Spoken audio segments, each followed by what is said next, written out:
set eye at the 2.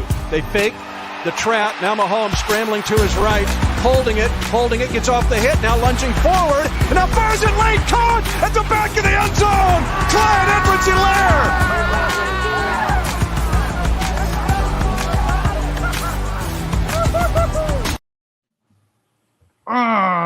Let's go. Howdy, Chiefs Kingdom. It's Wednesday. It's 7 o'clock. You know what that means? Bo, what's that mean? It's time for Chiefs Kingdom Live, sir. Woo! You got it. Thanks, everybody, who's joined us. Hit the like, hit the subscribe, turn on notifications, tell your friends. I'm really tired of asking, so if you could just do it and get it out of the way, I'd stop asking you and stop pestering you to do that. But it really helps the show out. We'd appreciate it. We got a good show this week. Yeah, we do. Dude, that game, Sunday Night Football on prime time, was the shit. We'll break it down more than that, but that's a pretty good, 30,000-foot view of the game on Sunday Night Football. Perfect summation of the game, dude. Perfect summation. We'll talk about some individual player performances. We'll do this week's Chiefs Kingdom Live poll. Then we'll do some player picks and some predictions and breakdowns of the Monday Night Football game coming up next week from Arrowhead Stadium. Division grudge match. Chiefs can pretty much bury the Raiders in the division with a win in that game. But we'll get to more of that here in a minute, here towards the end of the show.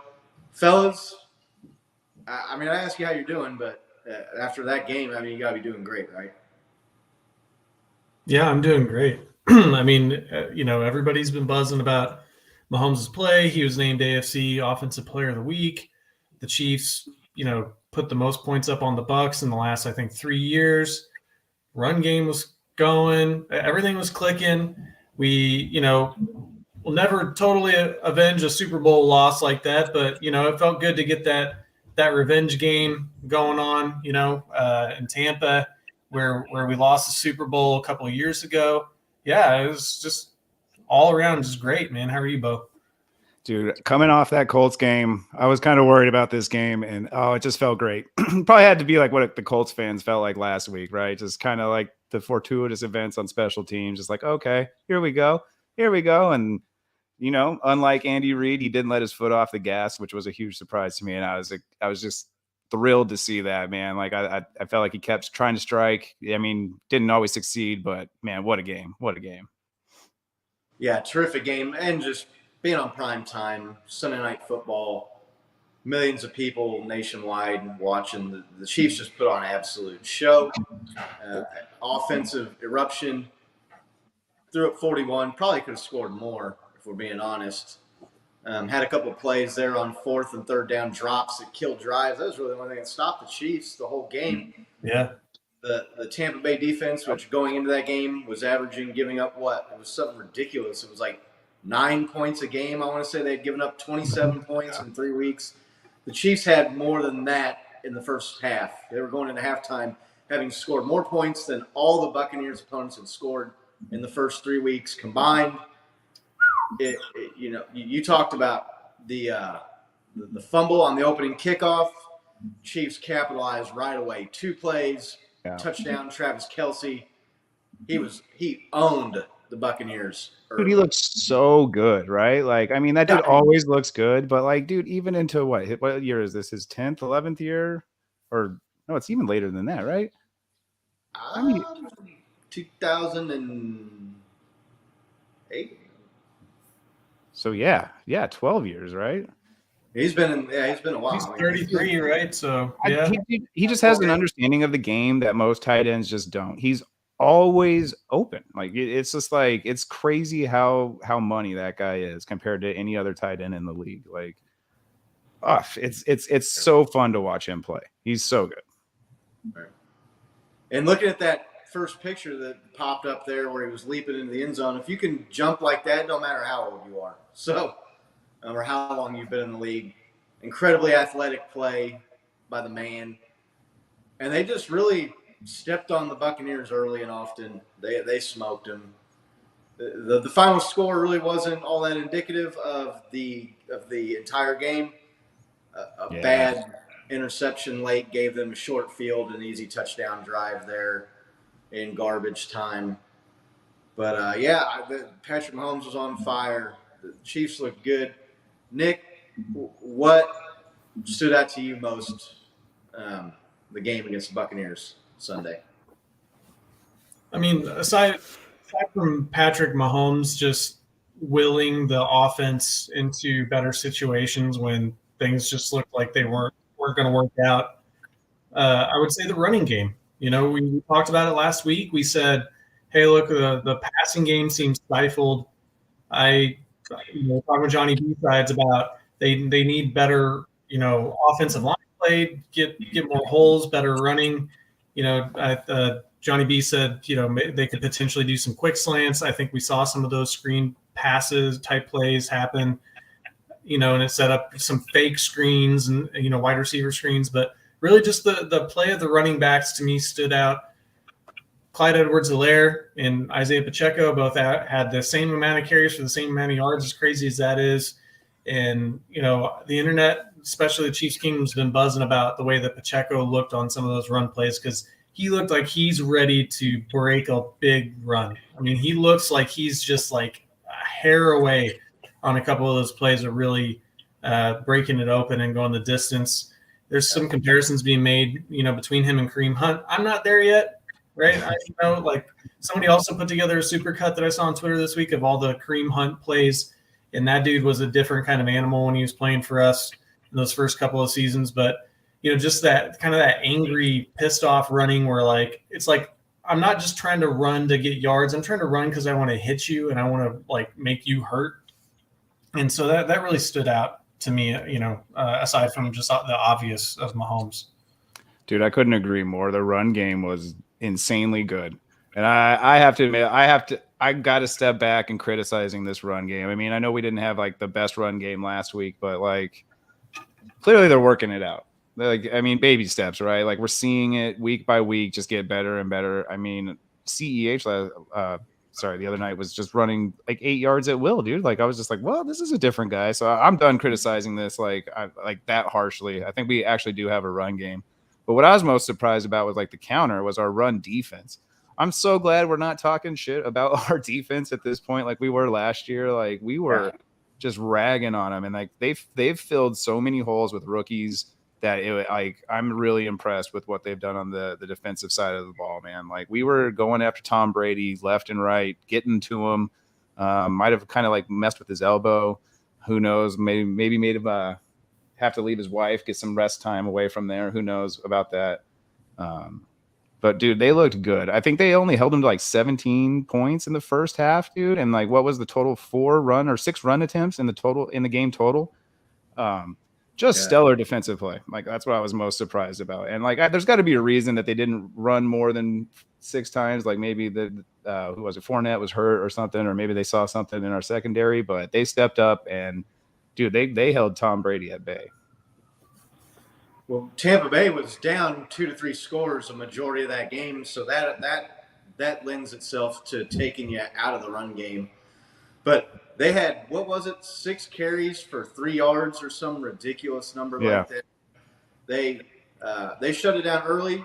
Furious George made a nice play on I want to say Tampa Bay's first drive where he ran the run play down from behind, tackled Fournette for a loss. The Chiefs, they were able to jump out early with that quick touchdown after the fumbled kickoff return to start the game by the Bucs. Then they got the ball right back. Defense got on the ball. They put up another touchdown. It was 14-0 before Tampa Bay knew what hit them. So their run game was non-existent. So you talk about the run game and Isaiah Pacheco and running angry. I get scared when that guy gets the ball, and I'm just watching it at TV at home. That dude, he looks mean. When he gets the ball, they say running angry. That guy runs pissed. He's a handful. And you're right. You saw it a couple plays where he just got tripped up, squirting through the hole, or one defender to beat. A big run from that guy is coming. We talked about it when we broke down the draft, how he was and I played at Rutgers in a small school, and there were some questions about his vision and his football IQ, but he had the fastest 40 time of any running back in the draft. The guy, he's got speed, and it looks like he's got some power and just some nastiness, right? Like that's running game is all about attitude. Dude, Yeah. especially like what you were talking about, dude. Like once he makes contact, like just not giving up right there, dude. That attitude right there, like just driving for those extra yards, it made all the difference too, right? And it shows. Right. I've heard interviews with Marty Schottenheimer where people would ask him about the run game, and he said, "You've always had a run game, and we're good at stopping the run, and everywhere you've been." He goes, "What's this? Running the ball and stopping the run is all about attitude. It's really that. It's not about schemes, and it's not about this and that. It's about attitude and willing to run it and to stop the run and get in there. And Right. that's not easy work." And Dude, we got Doug in here saying CEH running like it was his job was in jeopardy. I couldn't agree more with that. Maybe I'm being too critical, but where has his run game been before now? Right. Yeah, good to see you in the chat, Doug. Looks like we got our guy Chris is in here. What up, Chris? And Daniel. Good to see you, Daniel. Welcome, gentlemen. Daniel from California, I believe. We saw him on Locker Room Rant last night. What's up, Daniel? Thanks for jumping in. Yeah, we saw Daniel jump on yesterday, kick some ass on the show. That was a tough loss to the Niners, but everybody's talking about like the Niners whooped them. They had a pick six that kind of swung the game late. Like they weren't the 49ers didn't control that game by any stretch. So I think the Rams are fine. We got the Rams coming up here at Arrowhead later in the season, so maybe we can get Daniel on and he can give us a breakdown of the Rams. Maybe give us a preview for that. But yeah, for sure. Appreciate it, Daniel. Good to see you, bro. But yeah, back to the Chiefs running game and Isaiah Pacheco. And yeah, I mean, like I said, I get nervous when the guy gets the ball. I can't imagine what the defense is thinking when they see that guy with the ball coming at you. Think, I got to tackle that guy. That does not look fun. Yeah, for sure. What do you guys think about the Chiefs not using Mike Burton? Like, I think Nick and I both texted. Like, there was a 3rd and 1 situation where, like, dude, put him in right here. It's guaranteed. What are we doing? And then Patrick Mahomes does Patrick Mahomes things, and you're like, oh yeah, that's why we have that guy because he'll get it for you. But still, like, what are you guys surprised or not using that guy more often? No, I think you kind of want the element of surprise a little bit. Maybe mix it up. He was in there on those plays, and so maybe they're using him as a decoy, or maybe they don't want to show their hand too often by using him. Maybe that helps the effectiveness of it. But yeah, I mean, the guy, he's money for a yard. Nick, do you? Yeah, I think that we've seen where the Chiefs have maybe overused a couple of plays. The underhanded flip pass at the goal line, they've maybe that plays a little dead now because teams know they're able to sniff it out. Maybe that's why they're not doing that. But if anything, like, it maybe sets them up for the opportunity to use him in a fake situation, right? Where you fake the quick handoff to him. What I like about that play is that it doesn't take long to develop, right? Like, the part of the reason that the QB sneak is so successful is because the QB gets the ball and he's instantly going forward, as opposed to having to hand it off 2 or 3 yards behind the line of scrimmage. And that fullback handoff that they do is like really quick. And so it's almost like a sneak. We saw a tight end fake sneak at the goal line for a touchdown. Shout out to, I think it was Noah Gray. Yeah. So that was awesome. We got a little bit of acting by Patrick at the line, acting like there's something going on, and he just goes and gets the ball and dives in. I think that I was hoping for that play, but you're probably right, Scott. They probably don't want to overuse it because then it's telegraphed, right? Like, oh, we know exactly what's coming here. So, yeah, Andy Reid's known to do that too. He'll come up with formations that he has 3 or 4 plays that he runs out of.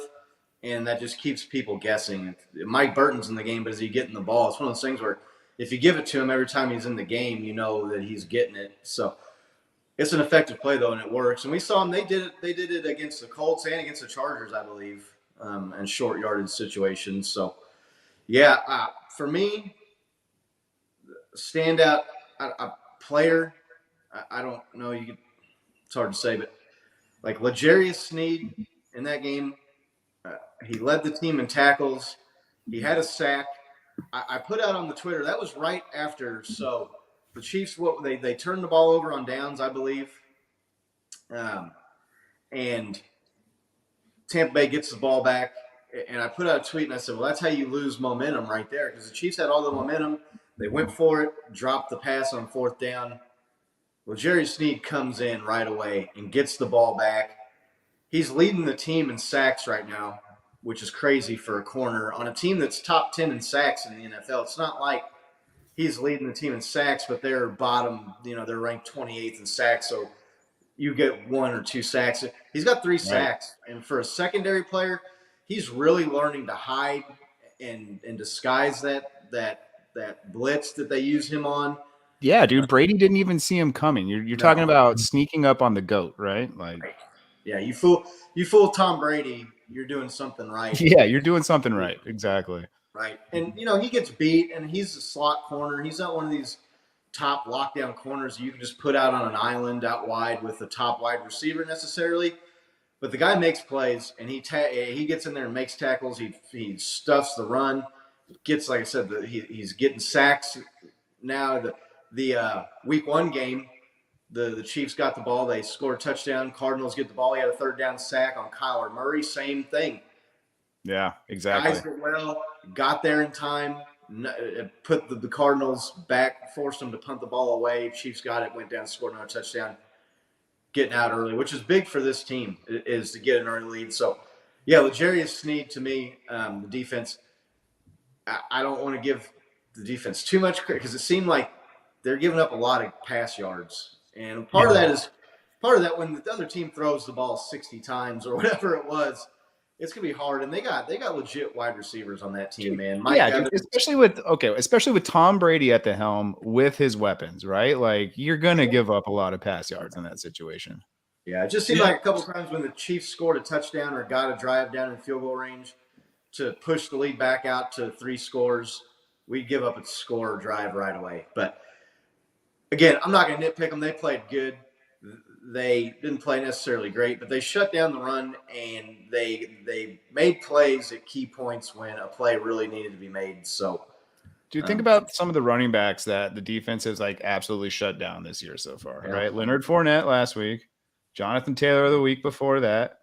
Who is it? Not Eckler in San Diego, right? Just our run defense is crushing it right now. Good run. Very mostly contained, right? Who's a big threat to run week 1.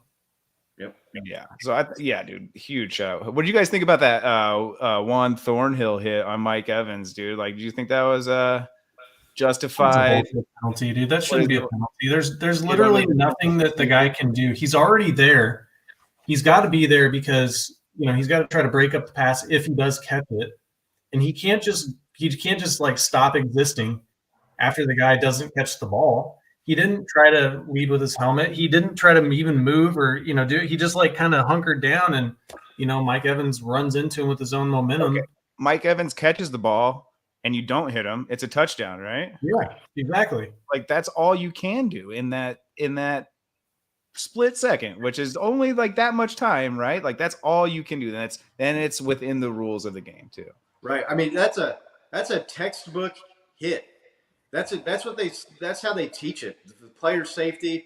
He didn't lead with his head. He didn't hit him in the head. He hit him in the body. He hit him in the body. He didn't hit the receiver in the head. It wasn't defenseless, man. It was within the bounds of the rules, man. That's my problem with it. I don't understand these calls. That's Tom Brady's fault for leading him into that, right? Throwing the ball a little high and laying him out. And Tom Brady even has talked about that in the offseason, that a lot of the guys don't talk about this. The quarterback's responsibility to not get those guys hurt, So we got Laney in the chat here. Hey, Laney. What's up, Laney? Hola. Good to see you. I have it on good authority that Laney might be going to see the Monday Night Football game, the Raiders, this week. I hope you have a great time. Yeah, nice. That'll be a fun game to go to. That's fun. Yeah, Monday night under the lights. The night games are just a different vibe. Bo, you got out here for a night game last year. Just against the Giants, though, right? Don't matter. What it is, the Raiders this year, it's kind of a little bit more star-studded, right? You got Devontae Adams playing, and so it'd be a cooler. And then that's it. The That's Giants on their team. Exactly. You got Devontae Adams. You got maybe that Jacobs guy, but Yeah, the officiating. I mean, Tom Brady's got his calls, his 2 or 3 gratuitous calls that they're going to give him to try to keep him in the game every time. I don't understand why Patrick Mahomes hasn't ascended to that level yet, because you've seen it with all the Peyton Manning, Tom Brady, all these elite quarterbacks, Aaron Rodgers. I mean, you breathe on the guy, or questionable call against a receiver, they get it. The Chiefs don't get it. There was a play where they tackled Justin Watson in the end zone before, and it was obvious pass interference. They didn't call it. Yeah. But the Chiefs didn't let the refs become a factor in that game. We always talk about not letting the refs determine the outcome, or don't let them be a factor. Chiefs made sure that there wasn't going to be any shenanigans going on with the referees in that game, because they scored early, they scored often, really stepped on them. You know what I saw though that I just absolutely appreciated, because it makes me think that Andy Reid might actually watch the show or something, is they had designed bootlegs in that game. Did you guys notice that? Like, they had Patrick moving both sides of the field on purpose. It wasn't like a scramble play or a play that broke down and he had to scramble. It was a designed bootleg, and I was just like, hey, yes. Yeah, you saw the first RPO in quite a while. Yeah. They were on that first drive or second drive where they were down there inside the red zone, and Patrick was able – he didn't get the first down, but he picked up a big chunk on first down, made it second and short down there inside like the 5-yard line, I want to say it was, that led to a touchdown. So, yeah, he's mobile. I was kind of curious, with the struggles of the offensive line early in the season, that you didn't see maybe that a little bit earlier. I don't know if you caught Patrick Mahomes' interview on Rich Eisen's show this week, but he talked about the old taking the snap in motion and getting out there. Maybe we're going to see me. So he ran for a few first downs here in this game too, which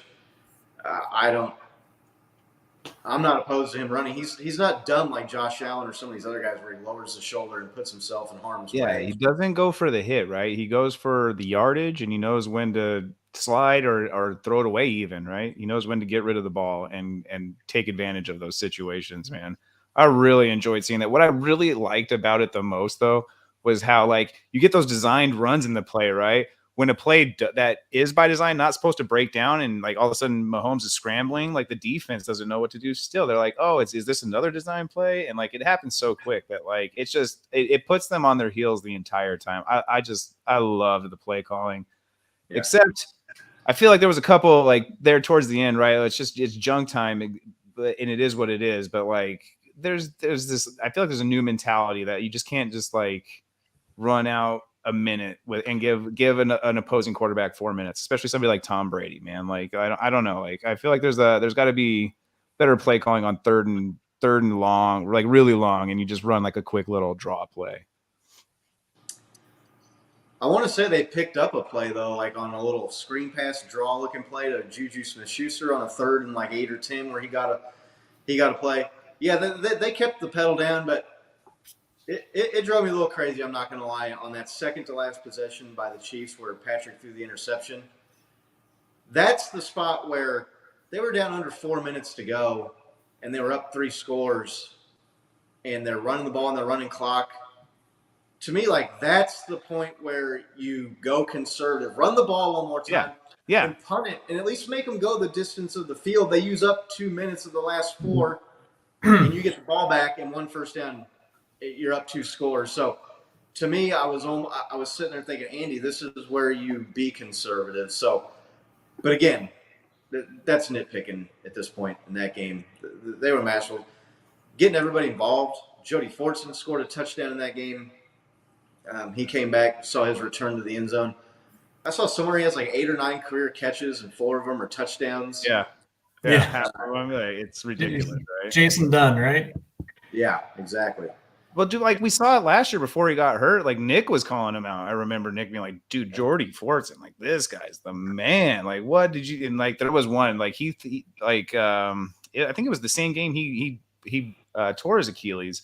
Patrick Mahomes rifled one to him, like a la Brett Favre, going 70, 80 miles an hour. And dude just said, hands, no catching in the body or anything, just hands back in the touchdown, and 10 yards away too. It was super impressive. That guy's amazing.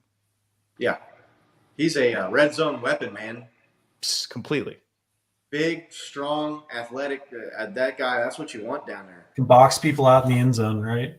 Right, box people out. He caught that on a quick slant and beat the defender to the goal line and ran around him. And that's good. That dude's a good story too. He's an undrafted guy from like Valdosta, a small school somewhere, and looked like he'd been on the practice squad and he was biding his time for a season or two. Then it looked like last year was his opportunity and made the team coming out of training camp. First couple of games, he had some big plays, scored touchdowns, made big catches. Then he has just a brutal injury in Achilles, which is tough to come back from. He's come back from that, and it looks like he has not lost a step. So kudos to that guy. That's amazing. Yeah, another just feel-good story, man. You feel good for someone like that is patient, works hard, doesn't give up, makes it. You love that stuff. So looks like we got our guy John C. back in here. What's up, John? Good to see you. Thanks for joining us again. John, Colorado Rockies. Right. Actually, I was looking up the temperature in Colorado today. It looks so nice. It's 90 degrees here in Texas and about like 70 in Colorado during the day. It gets down to like in the 40s at night. It sounds so glorious. I miss the high desert. Yeah. I miss it so much. Yeah. That's Nick lived in Denver there for a while, and Bo spent some time living there in the state of Colorado. Beautiful place. You're Fort Collins, right, Bo? Yeah, went to CSU up there. Yeah. So, but yeah, I don't. But the man of the hour, Patrick Mahomes, dude, he's I heard Travis Kelce in the postgame said he's like the Houdini of our era. He's Tyreek Hill. I saw where someone said, "Hey," they was doing a press conference and they asked him. They said, "Did you watch the game last night? Patrick Mahomes, your old team." And he goes, "Oh yeah." He goes, "Man, Pat's on a different level. He's playing a different game than everybody else, and he is really." Yep. That's the best way to put it. The guy, he's making plays, and you go to that Rich Eisen. If you haven't checked it out, go check it out after the show's over. Or the next couple of days, go to YouTube and it's on there. And he's talking about like what's going through his mind while he's doing this, and the amount of just game situation and where he's at and what he can process.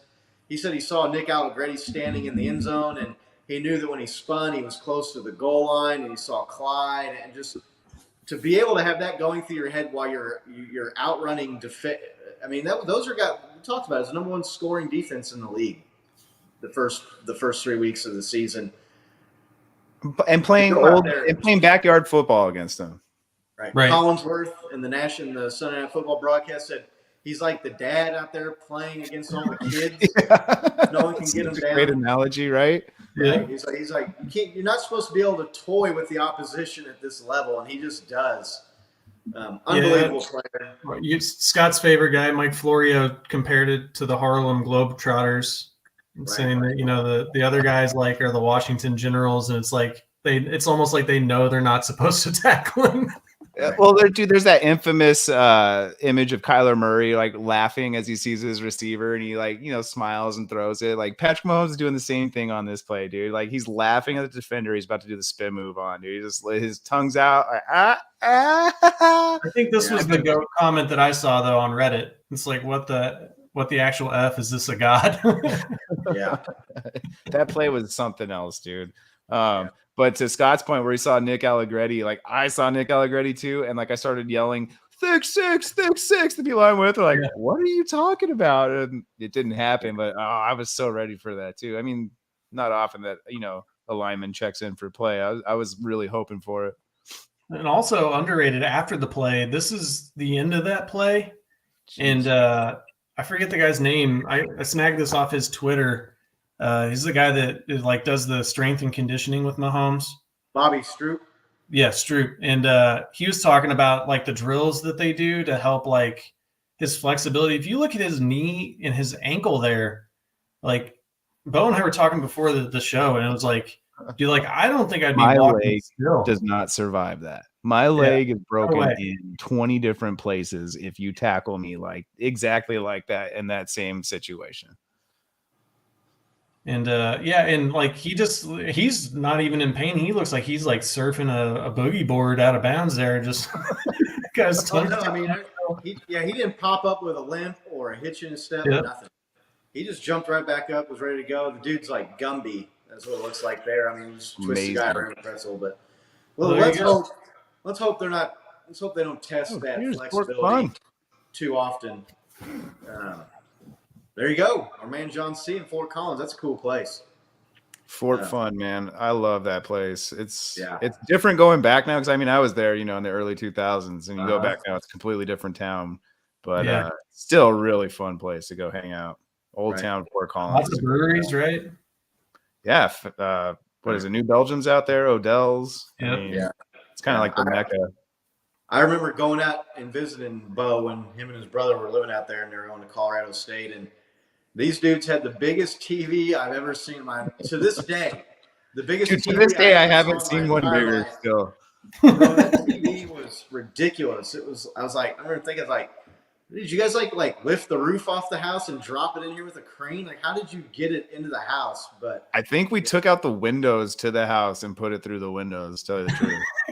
Yeah, I did. But you got to do construction just to get into the house. Yeah, a lot of good memories of Fort Collins. Not just that one, but when Nick lived out there in the Denver area, we'd go up to Fort Collins, and just a cool place. So good to see you, John. Appreciate you joining. This comment's great. So for people that don't know, the river up there is called the Pooter River, and it's there's so many play on words with that name. It's a great time. Yeah, the Pooter Canyon fire, what happened when I was living there. There's a couple of jokes, maybe. Go surf that Pooter River. Yeah. Yeah, no, that was and I like this because the analogy is it was almost like he was laying up the ball, doing like a little finger roll. And it was also a perfect spiral. So I don't even know. It didn't even look possible. I think I tweeted out like it looks like a video game glitching sometime. Mahomes said it was like it was a basketball play for him. So it was a football and a basketball play for him, right? Yeah, because he flipped it. It looked like a little, it looked like he was shooting a basketball. But not just that play, but there was a play earlier in the game where the defenders dragged him to the ground by his legs, and he just flings it to Juju. Just the dude. He threw an absolute laser to MVS. Did you guys see Skip Bayless? He burned the corner and the safety. He had two players kind of like that, and he went right in between them up the middle, and Mahomes just threw an absolute perfect laser pass, hit him right in the hands for a big play. The guy was just – I mean, his game highlights are like career highlights. Scott, did you see Skip Bayless's take on that play that you were describing where he's getting tackled and throws that laser to Juju? Yeah. I did not talking about how that's so close to being intercepted, like all these what ifs and everything. You're like, yeah, but it wasn't. He does what he does. Like, what are you talking about? But the PFF adjusted score on that play, who gives a shit? It was he got a first down. That's what you're trying to do, right? Exactly. Yeah, no harm, no foul, right? Like playing backyard ball when we were kids, no harm, no foul. It could have been intercepted, but it wasn't. So who cares? Skip's he's the ultimate troll at this point in his career. There's no way the guy can actually believe the crap that comes out of his mouth. He's just got to get out there and argue with Shannon, and he loves Brady. And look, dude, Brady, you're not going to hear any arguments from me. Brady is one of the best of all time. I don't know if I'm going to call him the GOAT. I don't think at any point in his career he could do the things that Patrick Mahomes is doing as far as the mobility and just the athletic plays. Tom Brady was a pocket passer and played on some teams with some really outstanding defenses. And he had a 5,000-yard and 50 touchdown season once when he had Randy Moss. But I just think you see Patrick Mahomes do things that no other quarterback's ever done in the league. And he's got the records to show it. I mean, we were talking about that was the number one scoring defense coming into that game. Patrick Mahomes has played in 7 such games in his career against the number one scoring defense at the time when he played him. He's 6-1, and he's averaging scoring 31 points, over 300 yards passing, 2 or 3 touchdowns. The dude, and I don't want to like bring everybody down, but it's just I was watching that game on Sunday night. I was thinking, how the fuck did we lose to the Colts? Like, what? Dude, right. Especially after that game, bro. What happened? I mean, don't know. Trap game, dude. It was a trap NFL, man. 100% a trap game, dude. But you would think the Chiefs and the leaders and the coaching, the staff, they'd be past trap games at this point. But I don't know. You've ever played sports? You can't bring it every game. So it's that's Magic and Showtime. I tell my wife, here comes Showtime. He is. Some people have called him the Michael Jordan of the NFL. I've dubbed him Mr. Highlights. That's my nickname for him because it's just like Scott mentioned, a game for this guy is most quarterbacks' career highlights. So yeah, that's my nickname for him. I mean, yeah, the dude. You know, I was talking to one of my coworkers about this. She's a Tom Brady hater, so she gets along well with Laney. But we were talking about it, and she was talking about, you know, he looks kind of robotic when he plays Brady, and I was like, yeah, it's like almost like there's like a level of like elegance to or fluidity to what Patrick does, and I compared it to like I play guitar. You guys can see the amp back there, right? I'm not great. I'm decent, but like when I'm trying to go really fast, like you can see like me trying hard and like laboring, right? And then you see like shout out to Bernth, Bernth. He's an amazing guitarist, has a lot of good videos, really good music. And you watch that guy, and it looks like he's barely moving his hands, and it's just like looks like he's playing like a piece of silk or something. Tickling an angel. That's Patrick Mahomes to Tom Brady, right? Both are, you know, accomplishing somewhat the same thing, but like when you look at it, there's like a thing that like you can just see that you can see with one guy that you don't with the other one, you know? Pat McAfee talked about that on his show. Like when he watched Patrick Mahomes running, he's like, it doesn't translate on TV how gifted that guy actually is and his awareness and how quick he is. We kind of joke around that he's just faster than the guy chasing him, right? Just a little bit faster than that guy. But like that guy's a professional athlete, man. And like I think let's keep him under the radar, dude. Everybody talking shit about him and like thinking like, oh, we're gonna rank him 7th this week for QBs and stuff. Let's keep it that way. Like he's clearly hearing it. It's clearly motivation. I like it. Let's ride.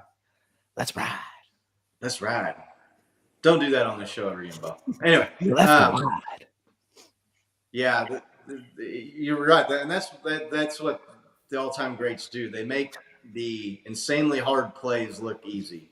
Yeah, and that's choreographed chaos. I love that term. Yeah, he is for sure, and he goes off script. And in that Rich Eisen interview I've been talking about, he kind of talks about that. Rich asks him about, "Can you just tell us what's going through your mind in that play? And did you ever think about like going out of bounds at all?" And he goes, "No, that never like that going out of bounds." And he's like, "I was going to go for the end zone, and then at the last second when I did the spin move, I realized I was still behind the line of scrimmage, and I saw Clyde, and so I passed it instead."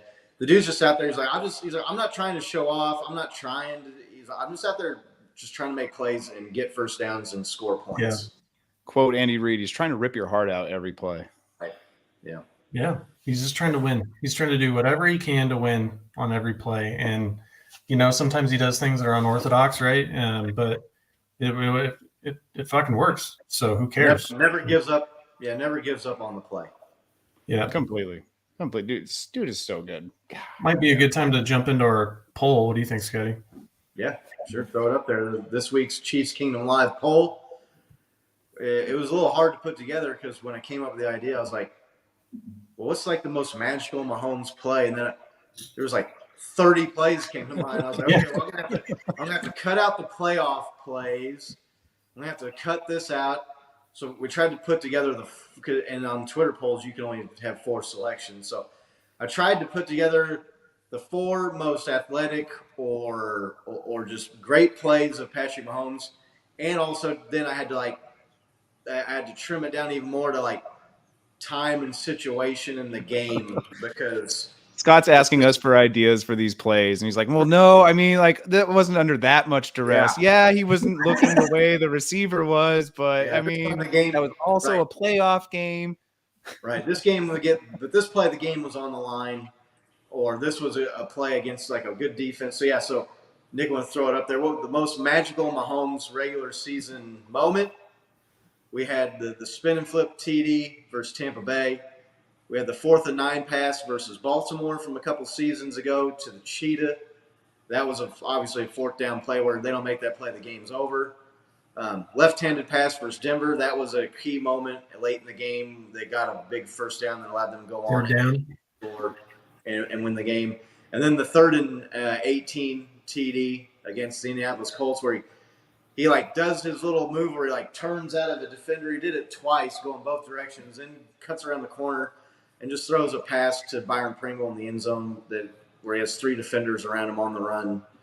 If you want to go back to the poll's over, obviously, but if you want to go back and just watch some badass Patrick Mahomes highlights, go to the Twitter, go to at Chiefs Kingdom Live. You can see the handle there.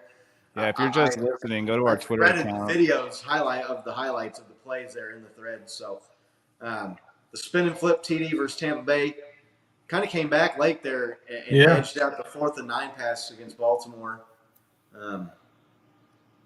Myself, I thought the 3rd and 18 TD, as far as just the athletic ability and the actual play itself, to me was most outstanding of the 4 there. Nick? Yeah, I think that the 3rd and 18 probably isn't remembered / wasn't voted on because we lost that game, right? It has nothing to do with how good or bad that play was, but I think in people's memories it didn't stick out because it wasn't like a thing that really won the game. But I do agree. I remember watching that on TV, and that's the first time Chris Collinsworth was like, stop it, you can't do this. Like, you just can't do this in the NFL. Like, it was a ridiculous play. I personally have always been a fan of the 4th and 9 pass versus Baltimore. It's a great call on that. And also it added that like Tyreek Hill was hurt during that play, right? Like, he catches the ball and he gets out of bounds and he's limping.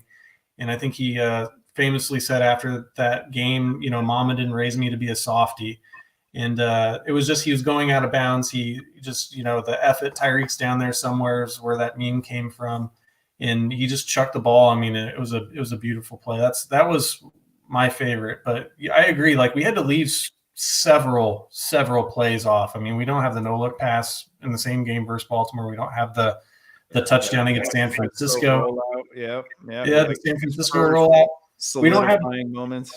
Yeah, the sidearm pass against Seattle, right, Scott? We were talking about that one. What did you say it was Sharkandrick West? West. So many plays, right? In the first few years. Yeah, Go ahead, I was thinking about it when I was just thinking of just how many unreal plays that he's made.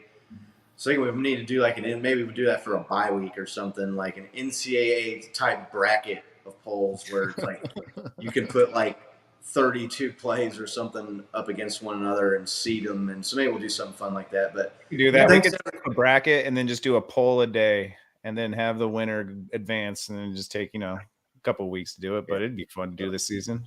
Bo, maybe I'll get that together for next week. Yeah, Bo, I think you were a fan of the spin and flip basketball touchdown, right? Yeah, man, I voted for that one. I was talking with you guys before the podcast started. There were so many caveats to this play that, like, I've watched it like 4 or 5 times now, and I rewatched it again at the beginning. There's just like from the play action and him hiding the ball, just absolutely perfect, throwing off all the linebackers thinking it was a run, to evading the ensuing tackler, to the spin move, to the dunk pass. Like, it just encapsulated everything magical about our quarterback. And the funny thing was I was on like a 10 or 20 second delay streaming the game, and my phone lit up for that play. Unlike any other Mahomes moment, like even more so than the Super Bowl. I had people texting me I hadn't talked to in probably like 5 or 6 years being like, oh my God, Mahomes, right? Like that. So I had to vote for it. But I mean, there's some postseason plays that we were talking about that we had to leave off that I think are a little bit more like impressive technically. But dude, there was something about that play. Like, I've just been calling it the play since I saw it. That is phenomenal.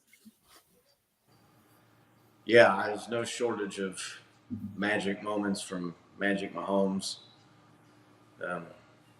Thanks everybody who voted in the poll. We've got getting up, trying to get to 100 votes on one of these here. Hopefully, we can get to there by the end of the season. So, thanks everybody who voted. If you got your favorite, play there, throw it up in the comments. Yeah, let us know.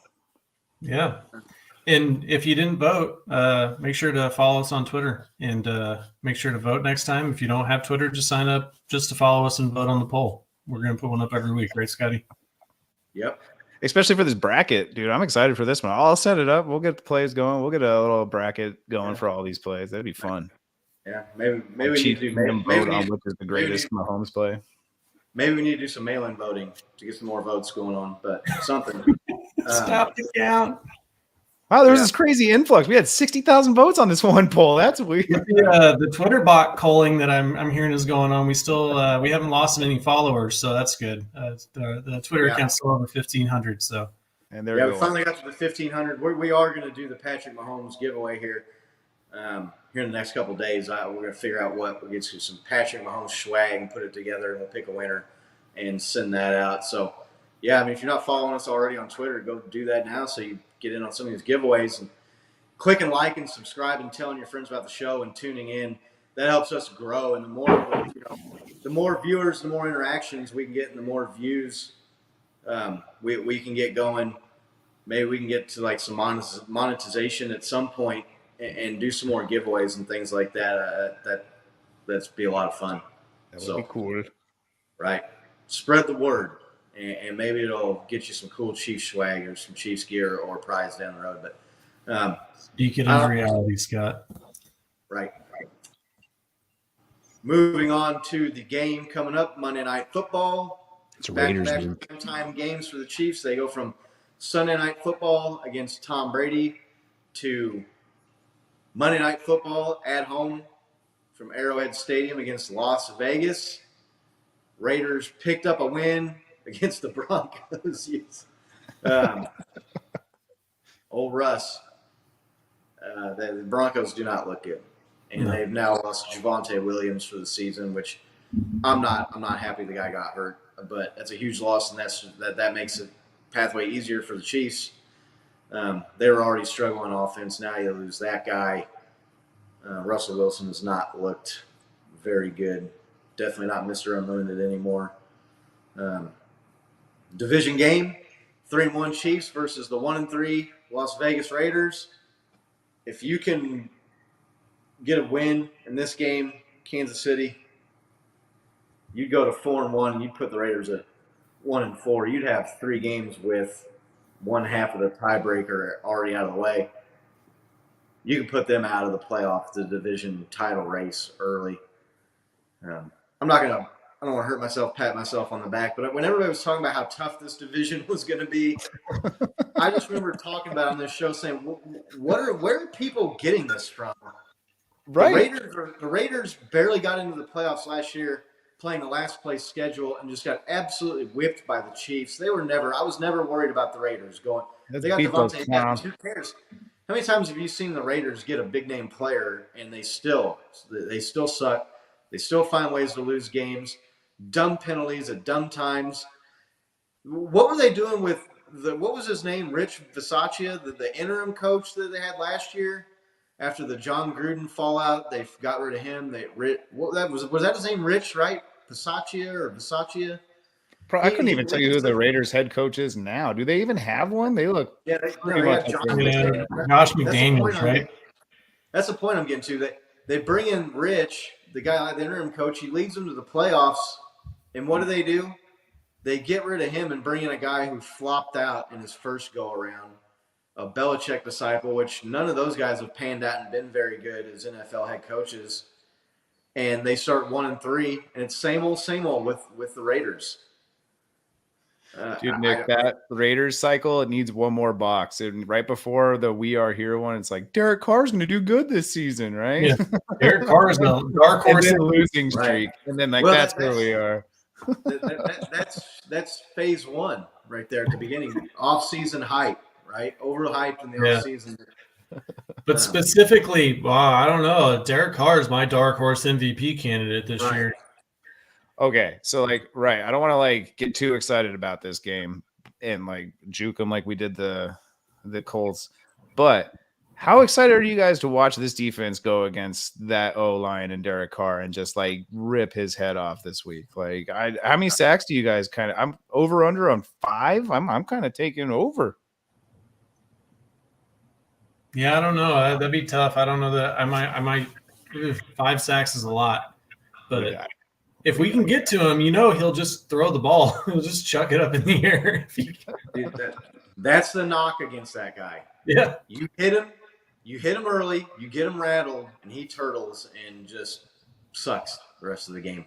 Exactly. So yeah, getting pressure against him, stopping the run, get Josh Jacobs got going against the Broncos, which Josh Jacobs always does. That seems like that's the only team he gets going against.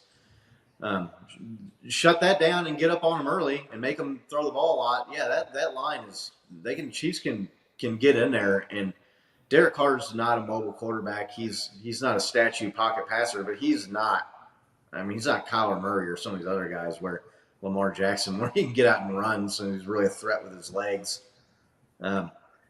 Chiefs, one of my favorite stats of all time, they beat the Raiders by a combined 66 points over 2 games last season.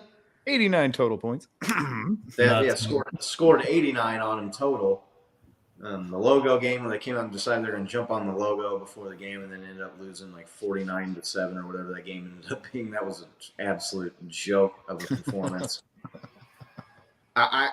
It's funny because you see these national experts talk about the Raiders and Chiefs. Oh, it's a division game. The Raiders always play the Chiefs tough. No, they don't. They do not play the Chiefs tough. They had one game where they beat us because they scored 40 points and our defense could not stop anything, and the referees took away 2 or 3 really big plays. They didn't call pass interference on Tyreek Hill in the end zone that should have put the ball at the 1-yard line. That game, but I mean, the Chiefs have owned this division.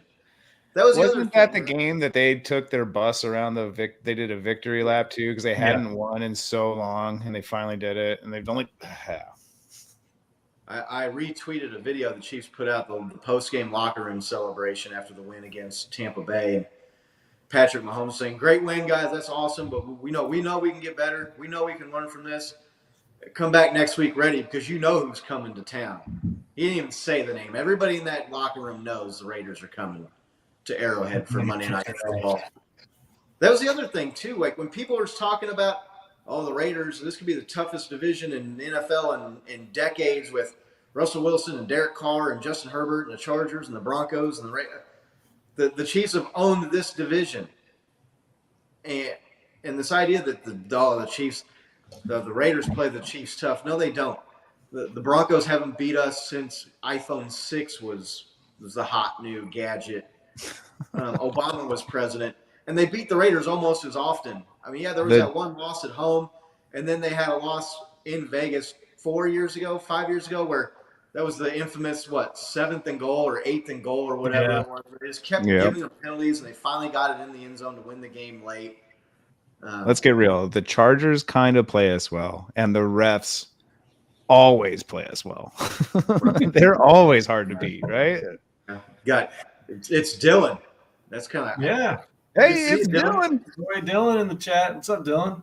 Good to see you, Dylan. Thanks for popping in, man. Click like and subscribe if you haven't already. I know you probably have, but so this game coming up, the Chiefs, they're favorites. They're playing at home on prime time. I think you mentioned the victory lap around the stadium a couple of years ago. Patrick Mahomes and the Chiefs haven't forgotten about that. They got this game marked on the calendar. How are you guys feeling about the game Monday night against the Raiders? Bo?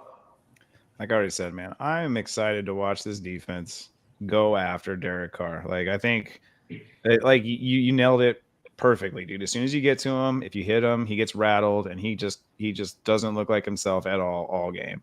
And dude, with our current line right now, I think we can do that so early that it could just be an absolute shit show for the Raiders. So that's why I'm excited. That's why I was asking you guys, like, how excited are you to watch these guys go after him? Karlaftis, I think, on that last week got through and pressured the QB one of every 4 attempts. He had a 25% like rate hit rate or something like that on the QB.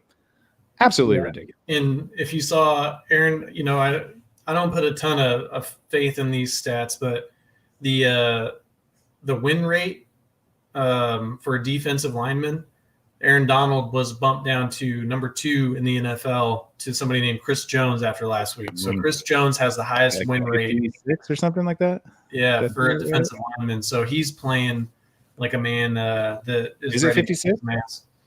So I got a couple of stats here I can throw up on the screen. Maybe we'll wait for Scotty to come back here. But I'll spoil it a little bit by saying I was pretty happy when I was putting this together. So just while we're waiting for Scott, I'm going to throw this up. Sorry for the resolution here, everybody watching, but it gets the point across.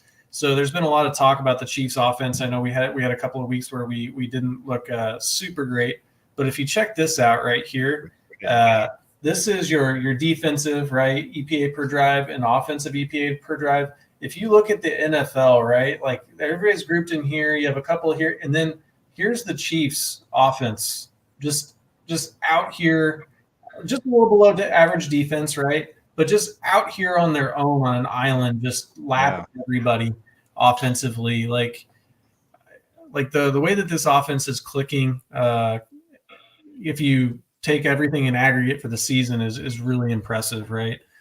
So I'm excited for this game. I'm excited because we're going up against a Raiders team that is,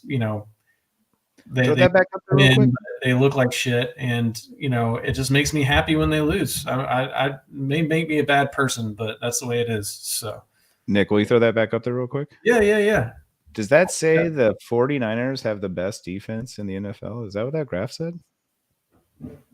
Can you guys see it? No, it's not coming up. Hold on. There we go. Yeah. They're tied with it looks like the Eagles and the Bills. That's just because they haven't played the Chiefs yet. That's all that is. Right. I'm curious if how updated that would be after this week. Was that after this week's games or before this week's games? I don't know if it was after the Monday game. Because Tampa's defense got toyed with. They shouldn't be that. They're like 4th or 5th according to that, or maybe even 2nd, depending on how you're looking at it. Yeah, but they were only allowing 9 points per game before that, right? So, I mean, It would have significantly. This was after the Chiefs game because the Chiefs are way up front here, right? So, but I feel like the 49ers would kind of stay in place with that Mafunga pick 6, the motherfunga. Yeah. I mean, we got John V in the house. What's up, John? Oh, damn, there he is. What's up, John V? So, John V's Niners, #1 defense in the league until. Look at that. It's poised for another Super Bowl rematch. Best defense versus the best offense again. That's weird. Right. No, it can go exactly how it went last time, and everybody will be happy. Yeah, we'll bring that up every time, sir. Okay. Sorry. Yeah, no, I caught that graphic there. And sorry to jump off. DK Metcalf had to cart me to the restroom there real quick. So. Oh, okay, yeah. #1, not #2 though. Yeah, good to see you, John. Thanks for jumping in. Disappointed I don't see Tony in the comments or the chat here. I got the fire going for him in the background, John. But yeah, the Chiefs I love that touch, by the way. That's such a good touch, dude. Yeah, it's fireside chat, Chiefs Kingdom Live. We were gonna have Scott laying in front of it on a bearskin rug, right? But Tony wasn't here. Yeah. Yeah. All right, so I'm going to throw this up here. Keys to the Kingdom for this week. FTR. If you know, you know, right? So offensive points per game here. The Chiefs are averaging over 30 points a game, 32.3 to the Raiders 24. Obviously, advantage Chiefs. Then I tried to focus this maybe around some career stuff here. So wins all time versus the other team. The Chiefs have over the last 20 years really added to this 68 to 53 in favor of the Chiefs just in the all-time series matchup. doesn't have that much bearing right on this season, but it's still fun to look at. Starting QB career versus the opponent. So Patrick Mahomes all time in his career is 7-1 versus the Raiders, losing the one time in the game that we were speaking about. It was at home. He is undefeated on the road in the AFC West still, so he's never lost a road game in the AFC West. Derek Carr is 3-13 versus the Chiefs, so you have almost a whole season of stats here, and it's not boding well for him, right? I mean, Andy Reid has, even before Patrick Mahomes, really dominated those opponents. And then this is the startling one, and I kind of blew this lead out on the locker room rant yesterday in the chat.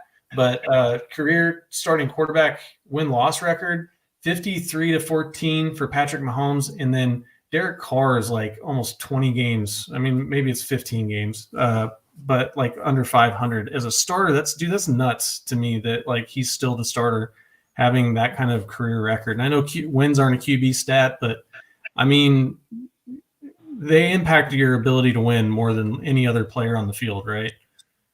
So, and then the joke stat here. Let's see if I was waiting for it. I was like, this can't pop up. The joke stat is the career record win-loss record again because Derek is so bad as a starter. Yeah, he's gonna get 57-71. No, just re-emphasize. So I don't know. Seeing this up on the screen, like, what do you guys think? Right? First of all, well done, Nick. That is hilarious, man. Dude, like, I hate saying I'm not worried about a game, but I'm not worried about this game. No, I didn't say that against the Colts, but I'm not worried about this game. I'm not worried either. So, I mean, there's always that chance that there's some fluky thing, but we've talked about this before. Nick and I were talking about this during the week. Like, the only team that's beating the Chiefs is the Chiefs. Like, if they come out and play their A game like they did against Tampa Bay, they're winning out the rest of the way. I don't care. Bills, none of these teams on the schedule are beating the Chiefs when they have their A game. And I don't – it feels like the Chiefs have been in some shootouts, and so maybe their defense isn't getting the level of respect. But I saw the Bills defense up there. The Bills defense was getting worked by the Dolphins, and Bills defense was getting worked by the Ravens in the first half of that game. The referees kept the Bills in that game in the first half against Baltimore, and then the Ravens pilled it away and gave it away in the second half. But I'll put the Chiefs defense up against the Bills defense. All right. To the Bills' credit, don't they have like 3 or 4 guys out? Like, isn't Hoyer out and a bunch of this last game? Don't we have 2 starters out? Gay and great point. That's been for one game. So the Bills have no run game. So we don't need to talk about the Bills because that's coming up in 2 weeks. We'll have plenty of time to break down that. So, but I mean, my point is like, the Chiefs. I'm not worried about any game if they play the way they played against Tampa Bay. Is Harrison Butker going to play today? That's Monday. That's what John Clifford's asking. He was a game time decision for the game against Tampa Bay. They signed Matt Wright, who hats off to that guy. He was clutch, man, and those were like he was nailing all those extra points and the 2 field goals he kicked right down the middle. So kudos to that guy for coming in and balling out. And a couple of those field goals were big kicks. They stretched the lead back out to 2 and 3 score leads that were able to keep the Chiefs given breathing room. So I think Butker's going to be back. I guess it just depends on how he looks at practice this week. We'll keep an eye out for that. The injury report says that he's doing full participation, so there would be no reason that he wouldn't play unless some medical something. Yeah, unless he has a setback, maybe aggravates something in practice. Yeah, or pregame. But so I think he's going to be back. This game it's the Chiefs to lose. That's all there is to it. What what do you see being our weakness for this game? Do you think the Raiders are going to come out and try to like mimic what Tampa Bay just did and try to do dink and dunk, quick 4-yard passes? Do you think they try to utilize their run game a little bit more, or do you like? I'm still confused why Tampa only chose to run it 6 times against us. Is it because like we're locking it down now, or that Tampa's offensive coordinator may have seen a weakness or something? What do you guys think? I think it wasn't working, and they were down by 2-3 scores most of the game. So the Chiefs put them on their heels and really put them in a position where they couldn't run the ball. And the Chiefs, they have the number 1 rush defense in the NFL right now. And Bo, you talked about it. That's not against. They're not out there against bum running backs. I mean, that's week 1. The Cardinals, they don't really have a James Conner, but he's not a top shelter. He's not terrible. Week 2, Austin Eckler, they shut Austin Eckler down. They held him to nothing. Yeah. Jonathan Taylor, they held him to nothing, and they beat him up. That dude's listed as out for this week. Did he play? I know he was questionable after the Chiefs game. I don't know if he played and wasn't ready to go or maybe got hurt more, but he's listed as out this week. And then Leonard Fournette, that guy was a top 5 running back draft pick coming out of his class. I mean, there's people saying, could he be the next Zeke? I mean, he had a lot. So, and he's had big games for the Buccaneers. So it's not like they're right. smoke and mirrors shutting down scrubs and teams. The Colts, Jonathan Taylor, they got top offensive line in the NFL. He's really all they got, right, on offense. Yeah. I mean, right. So, Snead's a badass. So, yeah, I think it was just it wasn't working, and script and situation really didn't allow them to. So, the Chiefs, I think the Raiders, there seems to be this idea going around, and it's been driving me crazy. If you've watched this show the last couple of seasons, you probably know what I'm about to say, but this narrative that's out there that you beat the Chiefs by running the ball and keeping the ball away from their offense. No, you don't. The only time the Chiefs lose is when somebody comes out and wins a shootout against them and throws up, 38, 40, 45, 50 points. That's the only way you're beating the Chiefs. I think I had one game against the Colts a couple of years ago where the Colts ran the ball and it was a low-scoring game. But really, if the Chiefs don't make mistakes and shoot themselves in the foot like they did against the Colts, you're going to have to come out and you're going to have to air it out and you're going to have to beat. That's how the Raiders beat them two years ago in Arrowhead. That game was 41-38. Derek Carr, I want to say, had 400 yards, like 4 touchdowns in that game. So I think you're going to see the Raiders come out and try to utilize Devontae Adams. They've got that what's that guy, Matt Collins, who's kind of a out-of-nowhere guy. If you play fantasy football, you know who I'm talking about. Yeah. But shut down the run and make Derek Carr beat you and get after him. Dude, think about it. Like, Tom Brady scored 31 and got his butt handed to him this week. You know what I mean? Like, 31's no joke in the NFL. That's a lot of points. Well, and he didn't throw a touchdown pass, though. Like, all of his touchdown passes he threw, he was down 3 scores at the time of the touchdown pass. So, like, he had a big game on paper, but, who cares, right? I mean, now I will say that some guys are open and you can't stop the pass when you know that's all they have to do. I mean, that's a little concerning. Yeah, I will say that at the end of the game, right? Like, and I don't know, because I've watched the Chiefs for so long, I have these dark memories of being up 3 scores and then like all of a sudden like you're losing because your defense blows it and you go 3 and out, and then all of a sudden you're losing. So towards the end of that game, I was not comfortable, right? And maybe that's just some trauma I got to deal with. But like it did make me uncomfortable towards the end of the game, the plays that the defense was giving up. So we do have some work to do there, but we're missing Willie Gay and we're missing Trent McDuffie, and we've got Watson, right, back there, number 35, who's a rookie. He made the big play against the Chargers. He's still a rookie cornerback that wouldn't be starting. So we're going to have to keep an eye on that. If they can get Devontae Adams up against that guy, that could potentially wreak some havoc.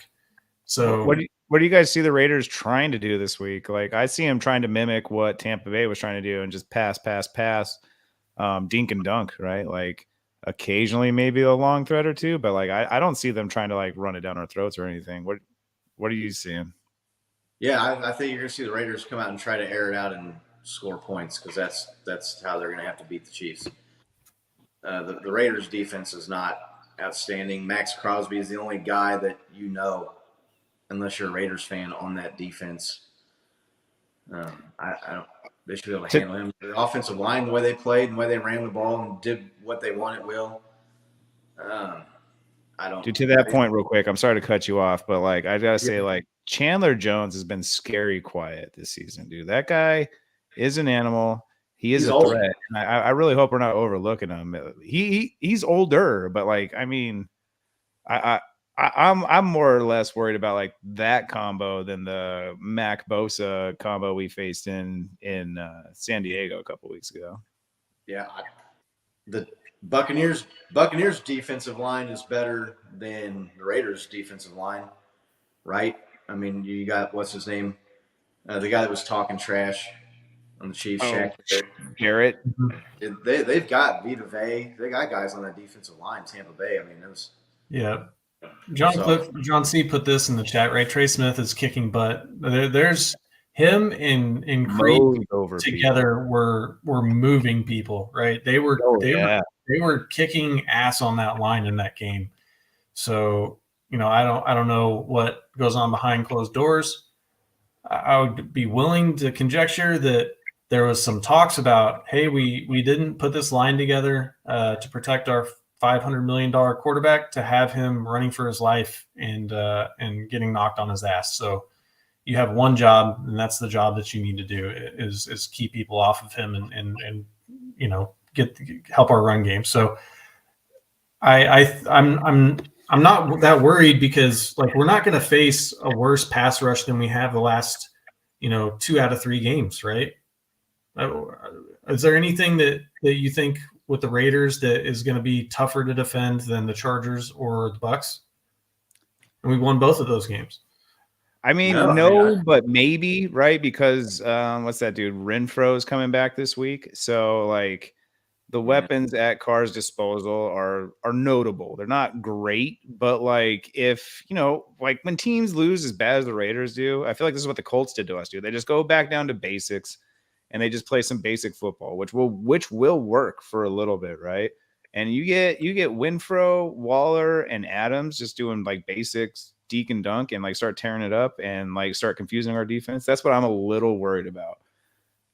I mean, but like what we've seen this year, I'm not like overly like, oh my God, they're gonna come in and do this, right? Like like if we can get to Derek Carr early and get on them, there's no reason that shouldn't be like any other game where we played them and just absolutely dominated them. But well, look, they have some weapons though. Like I'm trying to be a little objective in this, right? They got look, if you look at their point differential, I cherry pick stats because I hate the Raiders, right?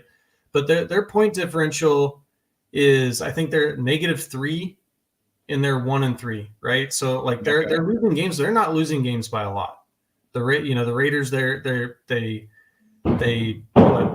barely beat the Broncos. They were ahead on the Cardinals and blew it in a big comeback, right, for the Cardinals. So they're not like a super awful team or anything. It's not like we're facing a total palooka here. It's just I think that if the Chiefs play their game and they don't make mistakes, I don't see the Raiders being able to keep up with them. And Andy Reid has put clown shoes on the other AFC West coaches for, damn near a decade now. So I just don't expect that to be any different. Andy Reid has coached well against Bill Belichick. I know that there's some playoff losses there, and we can talk about that. That's a different animal altogether, postseason versus regular season. But Andy Reid versus Bill Belichick in regular season for the Chiefs has been very good. He beat, he's beat him a few times. So I feel pretty good about this game, going up against a Bill Belichick coaching tree guy that's already failed for the Broncos as a coach once before. So I guess when it's all said and done, I'm only worried about their defensive line in this game, right? I'm not worried about their running back. Like I said, I'm a little worried about our secondary and their weapons if they all happen to be like spot on. But again, like their secondary, like they have the Salmon guy, but like I don't know anybody on their defense that's notable to be like, watch out for this guy, you know? Yeah, unless the Chiefs come out and beat themselves, they're going to win the game. And I think they got that out of their system against the Colts. And maybe that was a wake-up call. I'm never going to say that's a good loss because you get down to the end of the season and you're jockeying for that home field advantage, and you lost to – I think the Colts are going to win like 4 or 5 games this year. So, Yeah. So I don't think that the Chiefs are going to beat themselves. I think you saw that. Maybe that got their attention. They got the better coach. They got the better quarterback. They got the better weapons. They don't. Chiefs defense has been playing really, really good this season. The offense looks like maybe they've turned it back on or getting some things going. Scott, are you still in the same boat about our receiving core? Have your feelings changed a little bit about the consistency they have or anything? Are you still a little suspect? I don't like MVS. I don't think the guy's very good. He had 2 drops again last week. 45-yard catch that was pretty decent. He dropped a touchdown and he dropped a 3rd down conversion. Yeah, he sure did. That's why Green Bay got rid of him, because his catch rate when targeted was like hover around 50%, which is terrible. That's bad. He drops the open passes. Like he makes that ridiculous 45 turnaround jump pass, right? Or jump catch, and then just drops an open 3rd and long. Yeah. I've seen some Juju plays here this last couple games where he had some nice plays against Tampa Bay. Maybe can get into a groove here. I still don't see the big play threat though on this wide receiving core. I just don't. And maybe they don't need it. Maybe they've adjusted and Travis Kelce can be that and they can run these intermediate routes, and maybe MVS gets open downfield, wide open on a blown coverage or beats a guy for a big play here and there. But I think the offense is missing Tyreek Hill, which I know is hard to say, but no, it's the true, offense. right? I mean, the offense looked like a spaceship, rocket ship against Tampa Bay, but against the Colts and in that first half of the Chargers game, they didn't look outstanding. So I don't think – I'm not gloom and doom about it, but at the same time, I would prefer to stop seeing MVS getting the ball thrown to him on 3rd down.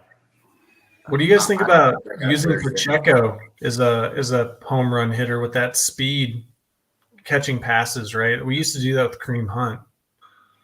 I don't know if he's really all that comfortable or experienced or good at catching passes. That's not really his thing. So yeah, I agree with you there. I don't think he's comfortable with it, but I do see us experimenting with it. Like I bet you we see him utilizing some of those like trick plays or some like weird sets where like you're talking about, like he just runs out, does a quick little slant or something. Right. And John, you're right. John C., you're right about anybody would miss Tyreek Hill. I guess my whole thing is like we heard during the offseason after the trade that like they got better at wide receiver without him. I still scoff at that. I don't think the wide receiving core is as good as it was last year with Tyreek Hill, but they're 3-1 and they just took the number 1 ranked scoring defense to the woodshed in their building. Like, so yeah, I'm not sounding the alarm that the offense isn't good enough and but I got to admit, I've been a terrible NFL fan this week. What's up with Tua? Is he like okay and everything? Like I last saw a tweet that he was out of the hospital and flying back with the team, and like, I haven't really been fine this week. Yeah, he's just in the concussion protocol. They've ruled him out for this upcoming game. So I think he's okay, right? He's not like, I mean, permanently damaged at this point. Like we'll see how, like I always think about that dirty hit the Bengals laid on Trent Green and how he was never the same dude on the field again after that hit, right? So, scared after that. Remains to be seen. Trent Green was a lot older than Tua is. He was a lot older when he got that. Yeah, so, it remains to be seen. They sent Tua home on the team playing that night. Like right. So aren't they getting criticized for that now too? Like what another bad medical move. But who's criticizing him? The media, the people? I mean, were they like at the hospital doing the tests? I mean, right. At this point you got to listen to the doctors and trust the medical professionals. So I don't want to get into the whole Tua thing to me. I mean, personally, everybody's pissed at the Dolphins. No one is more responsible for your health and your safety and your well-being than you are. So if he had a concussion that first game the week before and he went back out there, there's been some saying now like they got rid of the independent neurologist for the Dolphins because he was fighting and arguing with the NFL, the PA, because they investigated whether he should have come back out or not. So who knows what's going on there, but I mean, the guy was cleared to play, so he played. And then he got hit again, and he goes to the hospital, and the doctors there seem to think he was okay to go home that night and go back on the plane.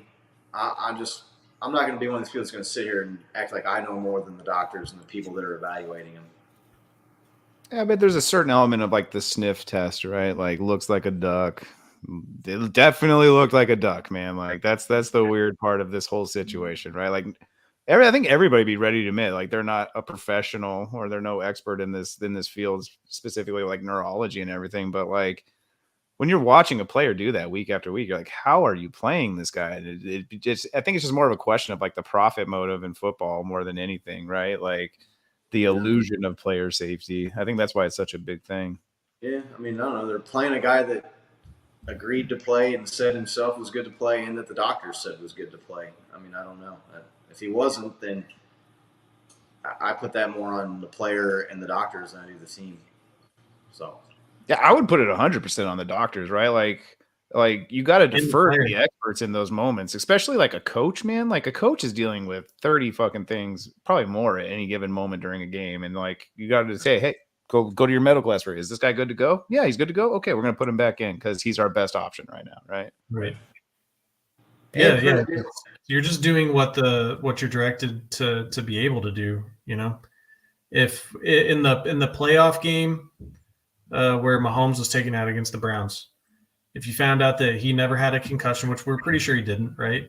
But if you found out that not only did he not have a concussion, but he was cleared to play and he never came back in, like how would you feel about that? Would you feel good about that? Would you be like, why didn't he go back in? You know, I don't know. I think that there's people that are dealing with the situation that are very close to it, and the optics of it, though, right, are bad. You know, I agree with what you're saying, but like we talked about this, you know, off air, you and I both had back problems, right? And you know what it's like when you have a back problem and it shuts your whole body down. So like they said, you know, it was like a back neck thing is what, you know, like, so I don't know. I just, I also am not a big fan of like getting the Twitter torches going and, you know, trying to crucify people with no real knowledge. Like, you know, like I'm ready for podcasting in his house. I'm not, you know, like I didn't go to school to be a doctor and then also, you know, spend years to become a neurologist. Right. So, so I'm not really qualified to talk about that. So I just think that they pay people and they pay people really well to do it.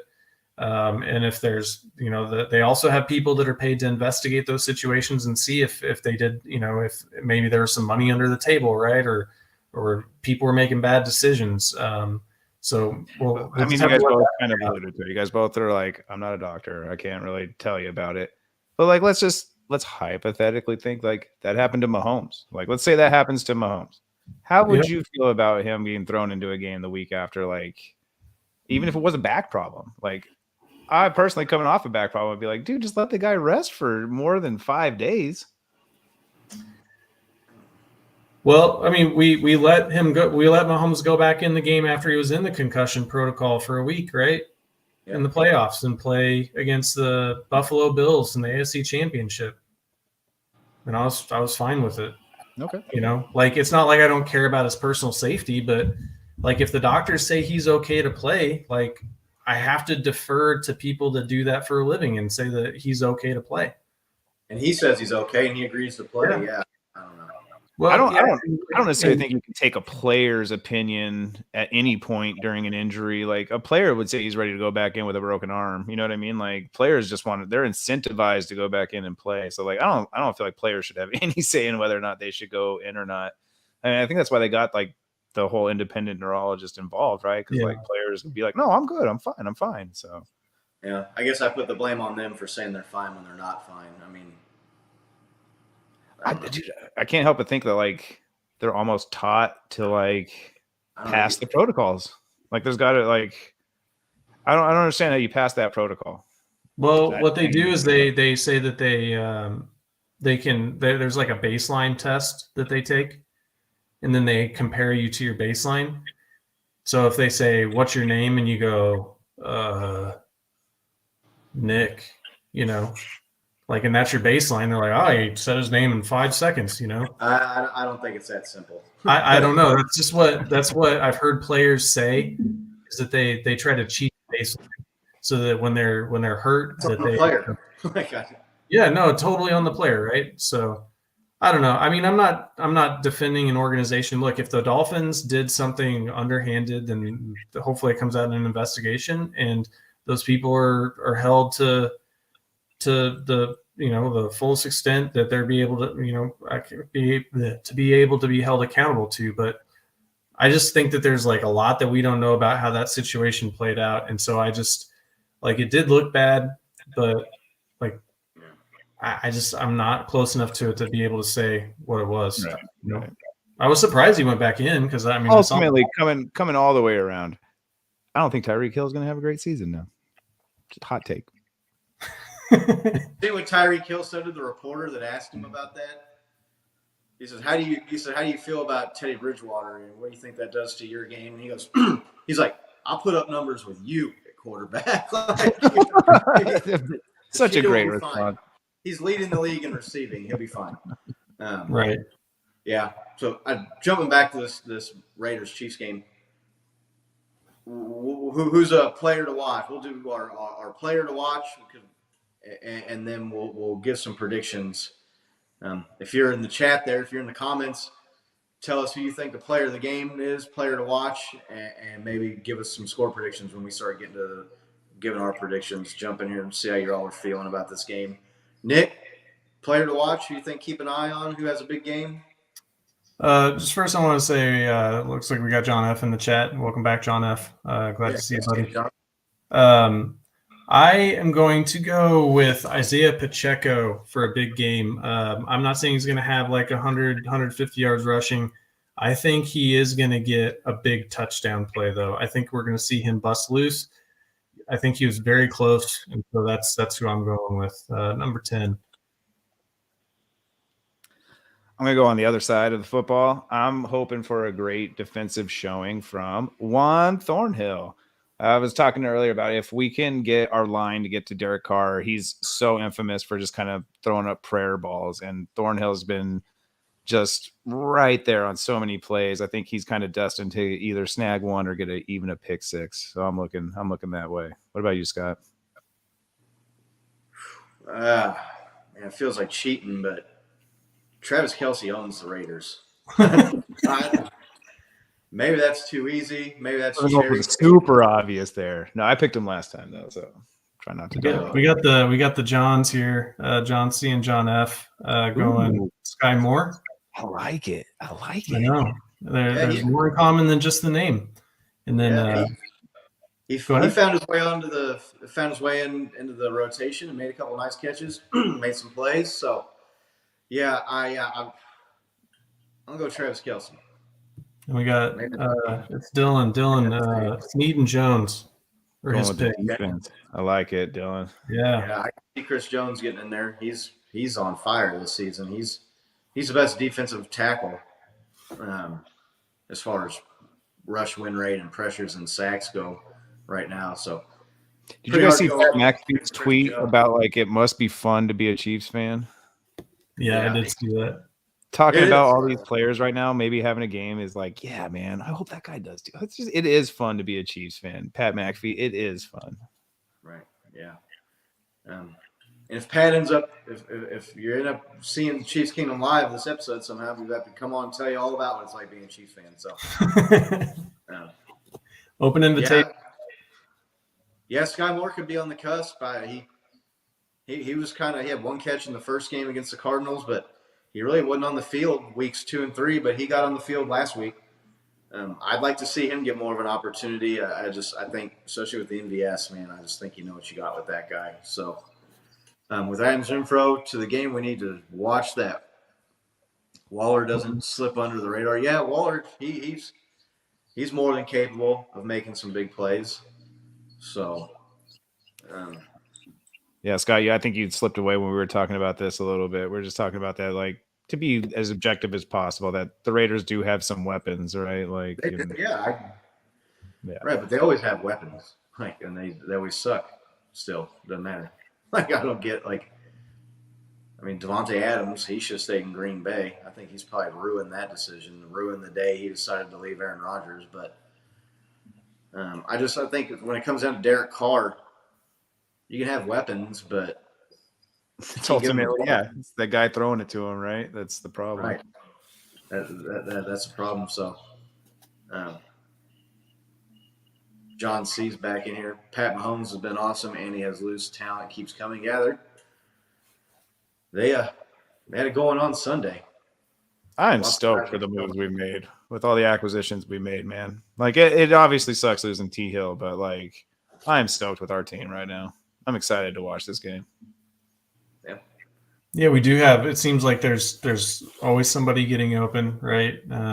We just need to make sure that Pat has time to get him the ball, and we're gold, you know. And back to the Pat McAfee thing, like he was talking. If you watch that clip, he was talking about going to the Colts. You know, he's got season tickets, I think, and just being like, "Oh, we're down like 10 points. Like this game's over. I guess it's time to start packing up our stuff and going and leaving." And like he's like, just like, you know, when he was with Peyton Manning and stuff playing for the team, he's just like, we're never out of it. And it's like, yeah, no, I've been on the other side of that, and it isn't taken for granted in Chiefs Kingdom at all what we have going on. And like we're seeing greatness unfold in front of us every week, and it's a lot of fun. I'm with you, John V. I want to see it again. Yeah, we need to hook up and get you on the show, John. The week of that Niners game. Next year we have a buttload of picks to boot. Yeah, we do. It's just going to get better, right? It's just, man, like every time we got rid of Alex Smith, I was questioning our like front office, like, what are we doing? And to Scott's about, I know Scott's not going to like this comment, but we got rid of Tyreek Hill. Like, what are we doing? And like, I just keep getting like baffled with like how great we players we get. So, yeah. Again, I'm not like sounding the alarm. I don't think it's going to be like the Achilles heel that keeps this team from being successful. I just still don't think it's as good as it was last year. That's all. I mean, that's the only point I'm trying to make. So, to John C's comment here, OBJ, agent on the phone. My guy's willing to take a team-friendly deal 1 year to play for the Chiefs. Do you sign it? Depends for how much. He blew his knee out in the Super Bowl, right? Yeah. So that's a year recovery injury. I don't know how soon he'd come in. I mean, we could sign him towards the end of the year, but at that point, I don't. If the Chiefs need or want to go out and get like a number one wide receiver or a true number one, the comment that scrolled across there a moment ago about Chiefs having all these picks for next year, I'd get on the phone with like Washington and say like, "Hey man, Terry McLaurin, is he available?" That would be awesome. You know, like I would, if I'm the Chiefs. That's not a bad thought at all. Like, there's a couple of teams out there that have really good wide receivers that are getting close to the end of their contract. Maybe they're going to have to pay them. Maybe they don't want to pay them. Maybe they're willing to move a guy to get some picks. I don't know. I would rather see something like that than going out and getting like an OBJ or one of these guys that's sitting at home. And the OBJ thing, again, to me, he got his knee. I can't remember what the injury was. I don't know if it was – I don't think it was an ACL, but some sort of knee injury. That was in the Super Bowl, man. That was at the end of the year. So, yeah. I mean, he could still be recovering. I mean, I don't know, like how you bring a guy in, he's not even going to be 100% until the playoffs into the year. Maybe that's all you need because Chiefs are going to playoffs. So, yeah, I think it's a different game when it comes to like injuries and stuff, dude. Like, think about like Patrick Mahomes' dislocated kneecap. He was gone for 2 games, right? Like, Fortson had a torn Achilles tendon. That's normally like a career ender, dude. Like normally you're done after that. This dude's back and better than ever. Whole year. I mean, I feel like one of the only positions that's like the most detrimental is when you get an injury is like the running back position almost. Yeah. Not the other, not a receiver or an end or. Well, if it's a torn ACL, if that's what OBJ had in the Super Bowl, he ain't gonna be ready until at least the end of the year, playoff time. You wouldn't think. So I don't know how viable. Yeah, that is. But to Nick's question, all right, week 13, right? Like decent winning record, you name it. That offer's coming around. You think you would take it? I don't know. Maybe. I don't know. I'm leaning towards yeah. Like, why not? 1 year or 5 weeks? I mean, maybe he keeps a guy that's. I mean, you have to get rid of somebody to make room for him on the roster. Who are you gonna get rid of? You know what I mean? Like you're gonna kick. I mean, you're gonna kick Sky Moore. No. To the practice squad or something. I mean, where are you gonna put him at? I mean, I think Bo's bags of plaque meat hole. ready to go. I'm leaving on a jet plane. I'll say this though, like Hardman, he got missed on a wide open touchdown in the first game, and he was wide open on a play that Mahomes threw. I forget who he threw the ball to. It was an incompletion in the end zone, but Hardman was open for a walk-in TD if he gets the ball. So.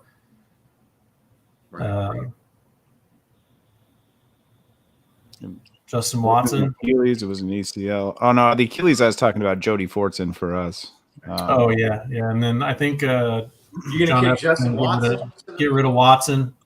You're gonna kick Justin Watson to the practice squad for OBJ? I'm not. It would be interesting though. No, I don't like the OBJ. The more and more I think about it, and it's really the injury to me is the deal breaker on OBJ. I don't want to make room on the roster by getting rid of somebody for a guy that might still not be 100% coming back from a serious knee injury.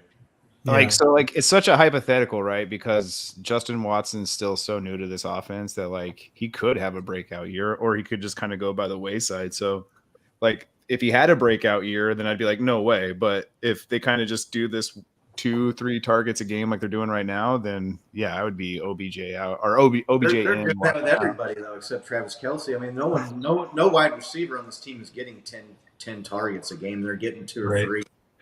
So I don't think you're gonna see any receivers. I'm talking more just less snap count. I don't even think Watson's in there for 20% of the game. I have a snap count stat here. I'll figure out how much he's in there. Yeah. Again, OBJ.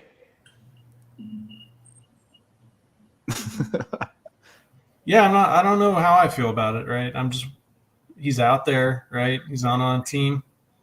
Because he's still recovering, and I don't know. Right. You're good to move forward with what we got then, unless we're going to trade for somebody else that is more. Yeah, I think unless you're going to go out and you're going to get a guy that you know is healthy and is a playmaker in his prime, I think you just roll with what you got. Yeah, I agree with John F. here on his take. Like I mean, he has a record of being a phenomenal receiver and making some excellent catches. He also has a record of kind of being like a drama queen in the locker room, but we dealt with so did Juju, right? So, but like we know how to deal with that kind of personality, right? But I mean, if the offensive game plan and going into the season and the plan has been to spread the ball around, is OBJ going to come in here and be willing to catch 2 or 3 passes a game? I don't think so. So I think there's more risk there than reward. Injury, attitude. These McConaughey's are making my memory a little hazy. Was he bitching and complaining on the Rams when they won the Super Bowl? That was just when he was on the Browns, right? Like when he was making a big old deal. Yeah, I thought he was okay taking a backseat to Cooper Kupp. Yeah, I mean he went there and he was good and they were throwing him the ball, so he was getting action. He was seeing action. I mean, I'm not gonna be mad if they brought OBJ in. I would look for something else. If you think you need an upgraded wide receiver, use some of those draft picks to go find a team that's willing to let a guy go. Because I think, dude, I think if you're the Chiefs, you could package 2-3 picks up for a guy, like I said, like a Terry McLaurin, or I'm trying to think. I put this out there the other day on the Twitter poll. Is a team that's not all that great that's got a pretty good wide receiver. What's that guy's name? I can't think of it now. If it comes to me, I don't want to sit here and try to remember it. But what I think this discussion is saying, though, we need to use Watson a little bit more, right? Like to Doug's comment that you just had up, like he's made a couple clutch catches this year. yeah, he always had some drops, which Yeah. was the knock on. That's why he got in Tom Brady's doghouse. He wasn't catching the ball, so we'll see. That's one of those like weird things, right? Like they're drops, but at least they're not like tipped interceptions. Like if he was the dude tipping interceptions to people, then I'd be like, Right. And again, like I don't think that like Watson or Juju or Sky or Hardman not having these big games where they get 10 or 11 targets, where they get 9 catches for 150 yards. I think that's by design, not necessarily by performance. Patrick Mahomes said it in the offseason, and he's reiterated it this first month of the season, that they're going to spread the ball around and they're going to get multiple guys involved, and that's the plan. So I don't know that you divert from the plan for a guy who has been a malcontent and may or may not be fully healed from a knee surgery. That's my opinion. But that's not to say it couldn't work either. We don't have Tyreek Hill. Right. I mean, that's not to say like it couldn't work. So. Yeah. I'm just saying the plan could change if you got a guy that was a true number one, right? Because we don't. I don't think OBJ is anywhere near Tyreek Hill at this point in his career. But. I'm just saying if he's a true number one still. If he's a true number one, you can get him cheap. I don't know. Be worth taking a look at, but yeah, we'll see. If he starts to be a problem in the locker room, like no harm, no foul, you cut his ass, right? Is it weird we're looking for a wide receiver 1 next to Travis Kelce? Like still? Why not? Yeah. I mean, Travis Kelce's not a wide receiver though; he's a tight end, and I get like. Well, that's what I'm saying. If anything, But that makes he's him also better. Draws attention away from Kelce. You saw it in that Tampa game; he was shredding him the first half. He was pretty quiet the second half. They started doubling him up and were blanking him. And we used him as a decoy. That's why that tight end sneak worked so well, right? Like Mahomes just sitting there yelling at Kelce, and our defense is like, "Oh shit, he's telling Kelce to do something." Like, here we go. Yeah.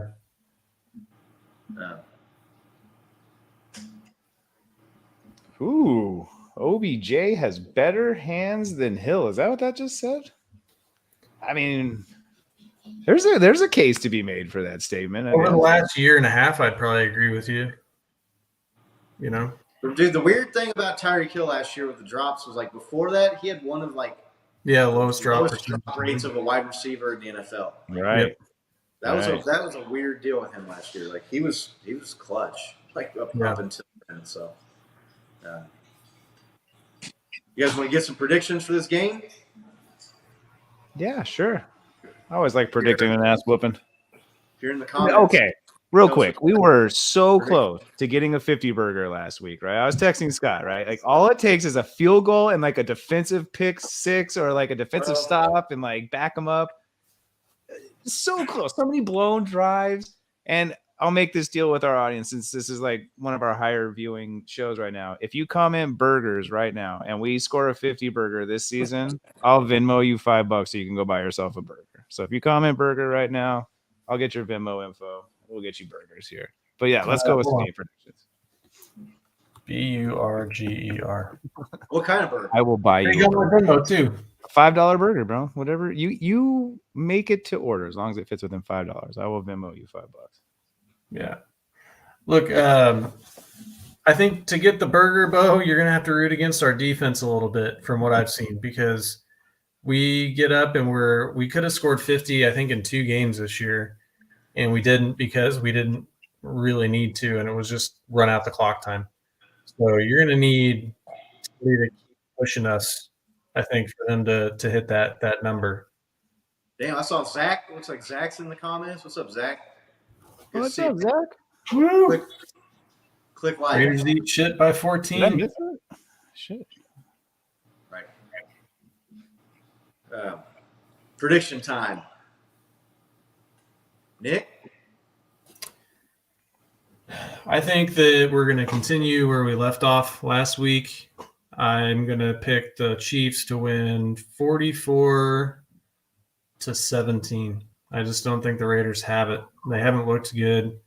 They beat the Broncos, but that was must not watch TV. Like it was just that was a terrible game. That's what I'm going to pick the Chiefs to win in a blowout.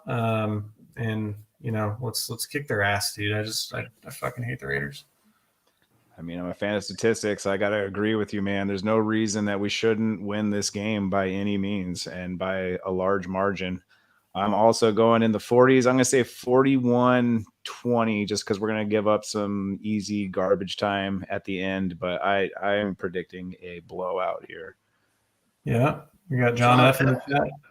27-23, a little closer than. That's a close game there.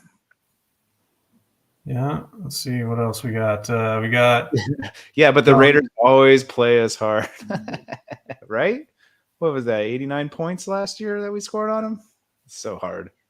Right. The only time the Raiders play us hard is when they get 8 chances at the goal line to score.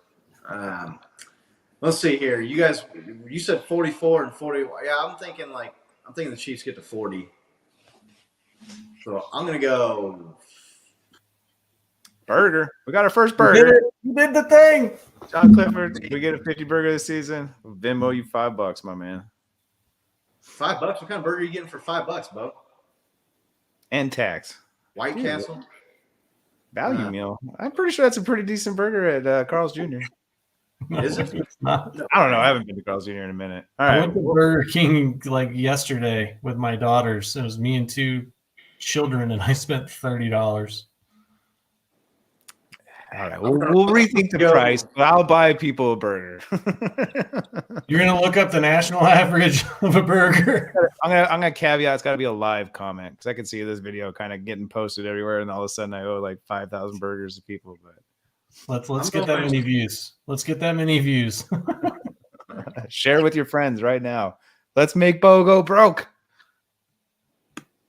I'm going 40-24. Okay. I think the Chiefs get up early and the Raiders throw the ball a lot and they give up some garbage time. Kind of similar to how you saw this Tampa Bay game going. But 48-21, I like that. Yep. Take that all away. I mean, it's kind of like that's where everybody seems to be at. There was one really close one in there. I can't remember who said it was like a 3-point game, but everybody else seems like it's going to be a blowout. Backs on that Wagyu burger. So, all right. I mean, if we do it in spectacular fashion, I might buy you a spectacular burger. That's not out of the realm of possibility. Can confirm that anybody that types burger in the chat, Bo will get you a Wagyu beef burger delivered to your house by Gordon Ramsay. He will cook it, and then he'll Venmo you whatever Gordon Ramsay wants for that. You heard it here, folks. Nick's dime. Wagyu's all good. of that, but Nick's going to pay for it all.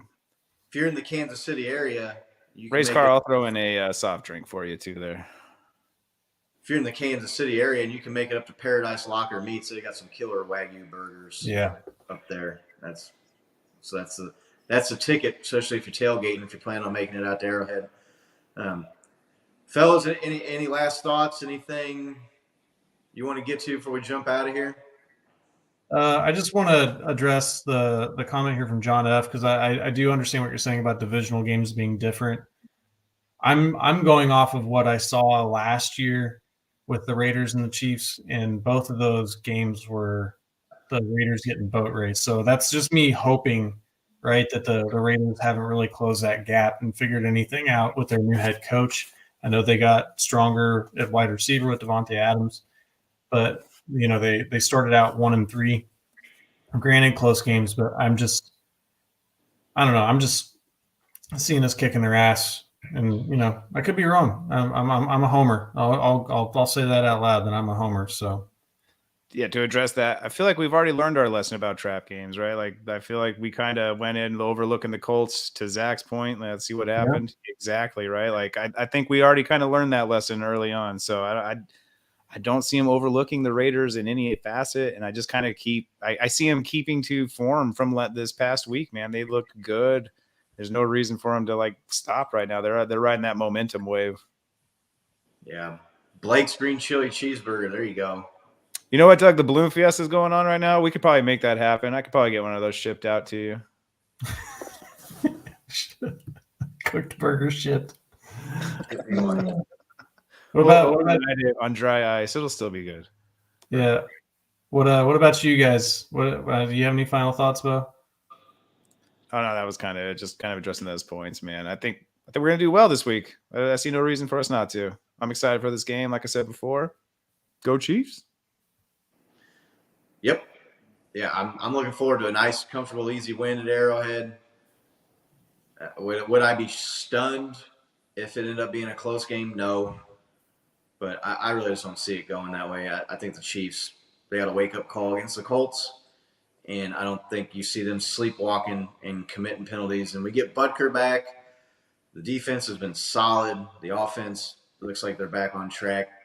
And 1 week to the next, teams can play different, but you manhandle the Buccaneers. You should be able on the road. You should be able to manhandle the Raiders at home. So, thanks to everybody who watched. All the Johns, Laney, Doug, Zach, all the Johns, Dylan. Yeah, we got John F. We got John C. We got John V. Thanks everybody for tuning in. Really appreciate it. Click the like, click the subscribe. Helps grow the show.